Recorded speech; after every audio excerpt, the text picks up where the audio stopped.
বন্ধুরা, ভারত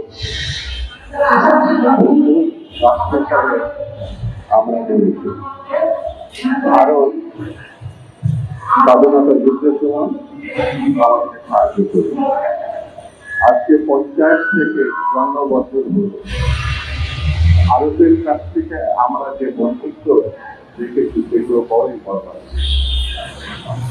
আমাদের পদ্মা খালে রূপান্তরিত, আমাদের চুক্তির কোনো বাড়ি নাই, সুস্থ 50 বছর মধ্যে চুক্তি করবো করে ভারত সেই চুক্তি করে।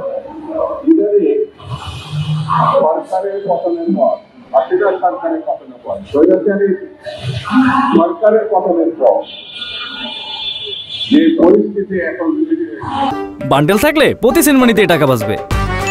বিকাশ সেনমানি বান্ডেল কিনে জিতুন প্রতি লেনদেনে। সেই পরিস্থিতি সেটি হচ্ছে প্রতিদিনে হাজার হাজার বাংলাভাষী ভাইদের যারা বাংলাদেশের নাগরিক না, পশ্চিমবাংলার মুখ্যমন্ত্রী মমতা ব্যানার্জি বলেছেন বাংলায় কথা বললেই তাকে এখন বাংলাদেশের নাগরিক বানানো।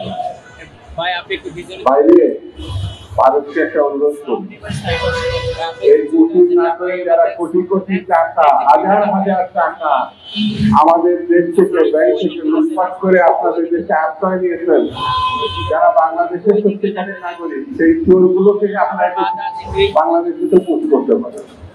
শেখ হাসিনা বাংলাদেশের গণহত্যাকারী, বাংলাদেশের মর্যাদা হানিকার, বাংলাদেশকে ধ্বংস করেছে। তাকে আপনি আদার আপ্যায়ন করে রেখে দেবেন অবৈধ, আর আপনি আপনার নাগরিক তাদেরকে আমাদের প্রোটেক্ট করবেন। আমাদের বিলম্বে শেখ হাসিনাকে প্রোটেক্ট করেন, তাহলে বুঝবো যে একটা ভালো কাজ।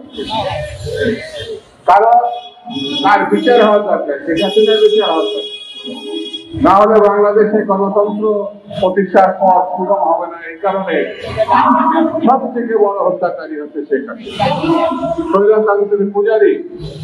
বাংলাদেশের মানুষের রক্ত পিপাসা এই শেখ হাসিনা আকন্দ, মানে রক্ত ধারণ করছে, এই হাসিনার শিকার হয়।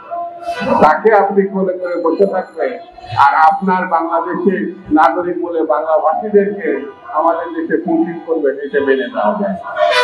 পানি দেন, আমাদের যারা অর্থ এই দেশ থেকে লুটপাট করেছে সে অর্থ ফেরত পাঠান, হত্যাকারীকে ফেরত পাঠান। এতে যদি না হয় ভারতের জন্য খুব ভালো কিছু অপেক্ষা করছে, এটা ভাবার কোনো কারণ নেই। বাংলাদেশের মানুষ একবার যদি জেগে ওঠে তাহলে ভারতের এই অন্যায়কে তারা বরদাস্ত করবে। সেই জন্য ভারতের অন্যায়কে ঠেকানোর জন্য আমাদের ঐক্যবদ্ধ হতে হবে এবং ঐক্যবদ্ধভাবে এই ভারতকে আমাদের রুখে দিতে হবে, এছাড়া কোনো পথ নেই।